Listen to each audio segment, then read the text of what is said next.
Hello, welcome to all of you in this session of Sociology lecture number 10. आज हम इस lecture में पढ़ लेंगे कम्युनिटीज टाइप्स ऑफ कम्युनिटीज। पिछले लेक्चर्स में हमने डिस्कस की है development of communities and various important features and definitions of communities. Types of communities. There are four most interrelated criteria which classify communities: the size of the population, the extent, wealth of the interland, the specialized functions of the community, the kind of organization the community has. देखो, चार ऐसी interrelated criteria हैं जिनकी base पर सोशोलॉजिस्ट्स ने communities को classify किया है। वो चार क्राइटेरिया क्या हैं? The size of the population. आप जानते हो किसी कम्युनिटी की आबादी कम होती है और किसी की ज़्यादा। किसी जगह पर कम हाउस होल्ड्स होते हैं, कहीं पर बहुत ज़्यादा। सोशोलॉजिस्ट्स ने साइज ऑफ कम्युनिटी को देखकर कम्युनिटीज़ को क्लासिफाई किया है। But remember, it is not sole criteria to classify communities, but with the combination of other three, it classifies the communities. दूसरा जो क्राइटेरिया है वो है the extent wealth of the hinterland. Communities कहाँ कहाँ तक फैली हुई हैं, कितना ज़मीन ऑक्यूपाई किया है, दूर दूर में घर हैं या कंजेशन में घर है,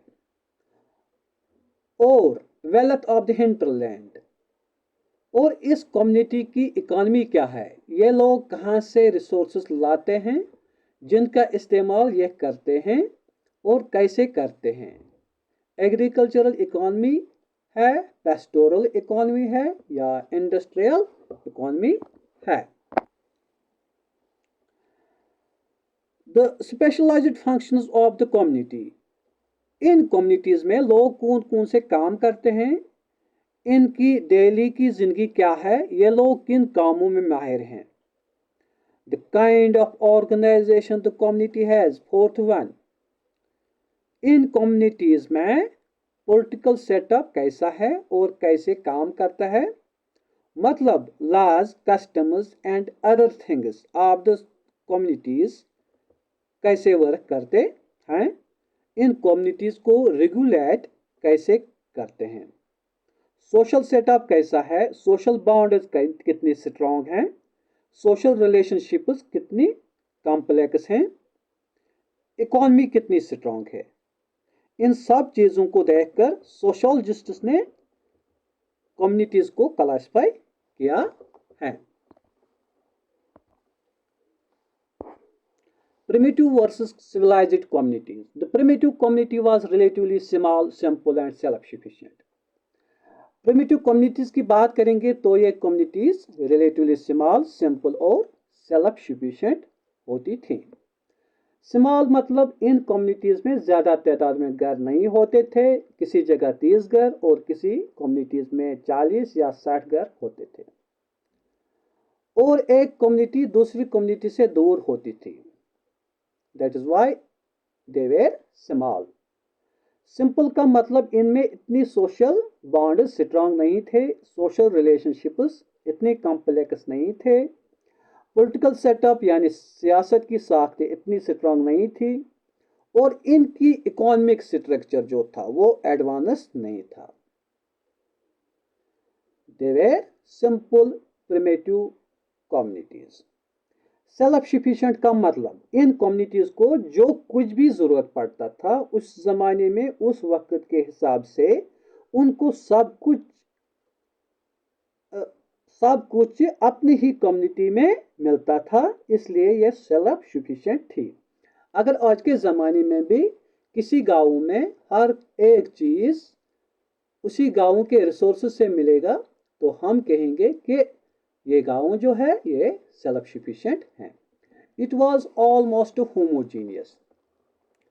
देखो, और ये कम्युनिटीज़ थी, मतलब अगर किसी कम्युनिटी में 30 घर हैं, ये घर एक जैसे थे, इनका स्ट्रक्चर एक जैसा था, इन कम्युनिटीज़ के लोगों का रहन सहन एक जैसा था, इनका बॉडी स्ट्रक्चर, फिजिक एक जैसा था, इन और इनका काम एक जैसा ही था, उसको कहते हैं homogeneous. Slow transportation limit is the extent and simple hunting limit is the exploitation. क्या मतलब है इसका? अब जो इन कम्युनिटीज में ट्रांसपोर्ट का सिस्टम था वो स्लो था।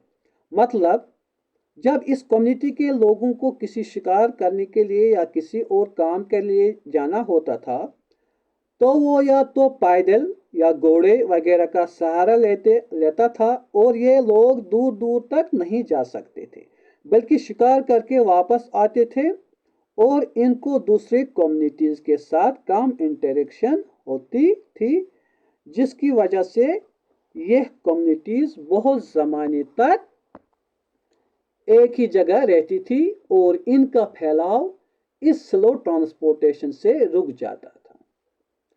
और जो ये लोग हंटिंग करते थे इसमें वो सिंपल स्टोन्स, सिंपल वेपन्स या कोई और हथियार इस्तेमाल करते थे। इनके पास सोफिस्टिकेटेड वेपन्स नहीं थे, न एडवांस्ड टेक्नोलॉजी थी जिससे वो बहुत सारे जानवरों को मार डाले, आसानी से मार डाले।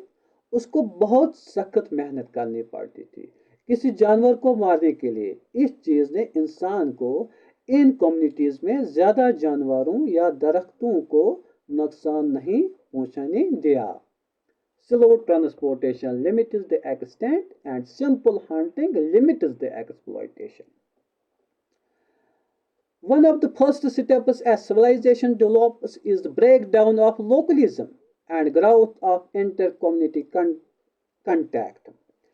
देखो, सिविलाइजेशन की पहली किरण तब पड़ी जब ये कम्युनिटीज दूसरे कम्युनिटीज से फ्रीली इंटरेक्ट होने लगे और उन्होंने जगह परिस्थिति को तोड़कर नई नई चीज़ों को जगह दी। जब एक कम्युनिटी से दूसरी कम्युनिटी में बहुत सारी चीज़ें जैसे कल्चर्स, लॉज और सोशल ट्रेड्स एक्सचेंज हुए तो कम्युनिटीज़ ने सिविलाइज्ड लाइफ की बुनियाद डाली। Forces of transition from primitive to civilised. किन चीज़ों ने, किन ताकतों ने प्रिमिटिव कम्युनिटीज़ को सिविलाइज्ड बनाया? अगर हम देख लेंगे तो तीन ऐसे फोर्सेस हैं जिनकी वजह से प्रिमिटिव कम्युनिटीज सिविलाइज्ड कम्युनिटीज बन गई। पहला जो फोर्स है वो है partly technological.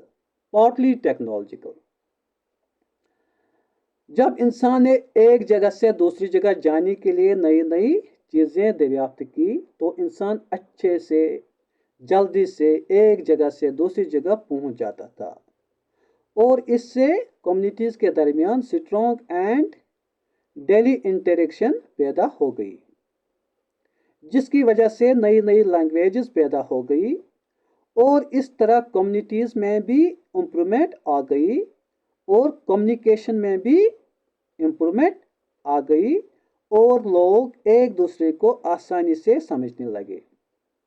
Both communities and means of communication and transportation get improved when communities interacted with each other freely. Partly economic, such as the demands for the markets and for wider areas of exchange. जब community एक दूसरे से मिलने जुलने लगे तो वो करीब आने लगे। इससे कुछ ऐसे जगहों ने जन्म लिया जो एक्सचेंज पॉइंट्स या स्मॉल मार्केट्स में तब्दील हुए। अब इन जगहों पर और इन मार्केट्स को रफ्ता रफ्ता बहुत नई नई चीज़ों की डिमांड बढ़ गई और ये मार्केट्स बढ़ गए। इससे सोशल इंटरेक्शन बढ़ गई और ये लोग बहुत क्लोज आ गए, और सिविलाइज्ड कम्युनिटीज़ की बुनियाद डालने में इन मार्केट्स ने एक अहम रोल अदा किया। Partly cultural, thought, art and science of one place carried on the wings of civilization to others despite temporary barriers of ideological and political construction. Cultural diffusion ने क्या काम किया? जब एक कम्युनिटी का सोच, आर्ट और साइंस दूसरी कम्युनिटी में दाखिल हुए तो उससे कम्युनिटीज में नए नए थॉट अराइज हुए। हालांकि इन कम्युनिटीज में आइडियोलॉजिकल और पॉलिटिकल बैरियर्स तो थे, फिर भी कल्चरल डिफ्यूजन ने अपना काम कर लिया। Factors responsible for the growth of village community. पहला जो फैक्टर है वो topographical factors. Villages with fertile land, good climate and water in abundance attracted more people. देखो, जब एक जगह की जमीन जरखेज हो, प्रोडक्शन उसमें अच्छी निकलती हो और मौसम ठीक हो हर एक इंसान के लिए, जानवर के लिए और खेती के लिए, और वहाँ पर पानी की किल्लत न हो, तो वहाँ इंसान रहना पसंद करता है। इसलिए जहाँ जहाँ पर ऐसा माहौल इंसान को मिला है वहाँ पर उसने अपना कदम जमा लिया है। Economic factors. Favourable agricultural conditions led to advanced stage of living. अगर हम इकोनॉमिक फैक्टर्स की बात करेंगे तो जब मौसम सही था, पानी मैसर था और बाकी एग्रीकल्चरल कंडीशंस ठीक थी, तो प्रोडक्शन भी सही निकलता था और इससे इन कम्युनिटीज़ की इकॉनमी इम्प्रूव होती गई, जिसकी बेस पर जिंदगी आगे की एडवांस्ड स्टेजेस पर आ गई। अब हम बात करेंगे सोशल फैक्टर्स की। Where there is internal and external peace, their village communities are more prosperous. अगर हम सोशल फैक्टर्स की बात करेंगे तो हर कम्युनिटी में पीस होना ज़रूरी है, चाहे वो इंटरनल पीस हो या एक्सटर्नल। न कम्युनिटीज़ के अंदर में झगड़ा होना चाहे न बाहर। Ecological factors such population, occupation, distance from town, cities, etc. अगर एक कम्युनिटी की पॉपुलेशन है तो ये कैसी है, इसका स्ट्रक्चर कैसा है, ज़्यादातर लोग इसमें क्या काम करते हैं, किस उम्र के लोग ज़्यादा हैं, कौन सा काम करते हैं, और टाउन्स और सिटीज से कितना दूर है, ये चीज़ें कम्युनिटी ग्रोथ में अपना असर डालती हैं। Growth of urban community. The transition from rural to urban community is not abrupt but gradual and continuous. अगर हम चेंज की बात करेंगे, ट्रांजिशन की बात करेंगे, ट्रांसफर की बात करेंगे from rural to urban communities, it is not abrupt but gradual and continuous. एक ही टाइम पर ये चीज़ें नहीं हुई हैं, बल्कि Aahista Aahista and is continuous process. It will never stop. From rural to urban, transition of traits, customs and other things will never stop. It is continuous process. Every village possesses some elements of the city, while every city carries some features of the villages. हर एक गाँव में कुछ न कुछ चीज़ें शहर के आप पाओगे, आपको नज़र आएंगे, और हर एक शहर में आपको गाँवों के कुछ न कुछ चीज़ें नज़र आ जाएंगे। That means there is cultural diffusion from rural to urban, and that is continuous. It will never stop, and it is gradual. It is not abrupt. Remember these things. But between the two, there is no sharp demarcation to tell where the city ends and country begins. मैक्लिवर ने क्या कहा कि हम शहर और देहात को demarcation, शर्प demarcation नहीं कर सकते हैं, हम बाउंड्री नहीं बना सकते हैं कि यहाँ से शहर शुरू होता है और यहाँ से गाँव ख़त्म होता है। हाँ, एडमिनिस्ट्रेटिव के लिहाज से एडमिनिस्ट्रेशन अपने काम के लिए ये कहता है कि यहाँ से शहर शुरू होता है, यहाँ से गांव शुरू होता है। मगर अगर हम देख लेंगे जो बाउंड्रीज पर घर होते हैं वो एक जैसे होता है, उनका कल्चर एक जैसा होता है, उनका ऑक्यूपेशन एक जैसा होता है। एक तरफ एक साइड को हम शहर कहते हैं, एक साइड को हम गाँव कहते हैं। वो एडमिनिस्ट्रेशन की चाह होती है उनका, ये उनको एडमिनिस्ट्रेशन को फंक्शन करने के लिए वो उसको ऐसे फिजिकल डिमार्केशन मैप पर डालते हैं, वरना सोशलॉजिस्ट्स उस चीज़ को नहीं मानते हैं। सोशलॉजिस्ट्स का कहना है कि there is cultural similarity, so we cannot make sharp demarcation to tell where the city ends and country begins. It is known as rural urban continuum. उसी चीज का नाम दिया गया है rural urban continuum. Generally, urban communities are identified as large, dense and heterogeneous, and rural communities are small, less dense, homogeneous, yet no hard line can be drawn.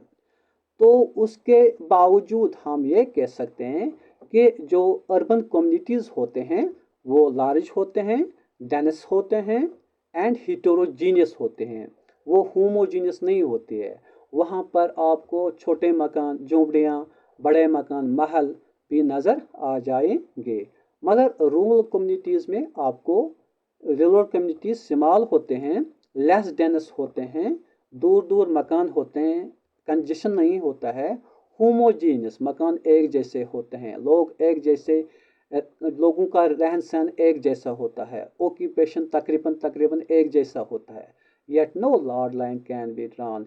इन चीज़ों को देखकर भी हम ये नहीं कह सकते हैं कि where the city ends and where the country begins. Country here means village countryside areas. Here are 5 most important MCQs on these types of communities. Let us see first MCQ. What factors are highlighted as contributors to the growth of village communities? Technological advancement, topographical factors, the economic barriers, cultural transitions. Your answer is topographical factors. Which criteria are emphasized for classifying communities? The level of the technological advancement, size of the population, the political organization, the economic growth rate. And the answer is the size of the population.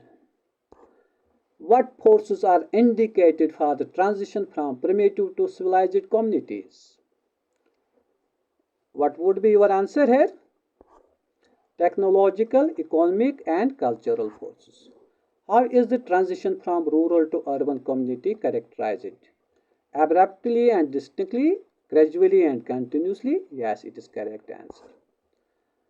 Fifth one is, what term is used to describe the gradual continuum between rural and urban communities? Urban density, rural urban breakdown, rural urban continuum. It is correct answer.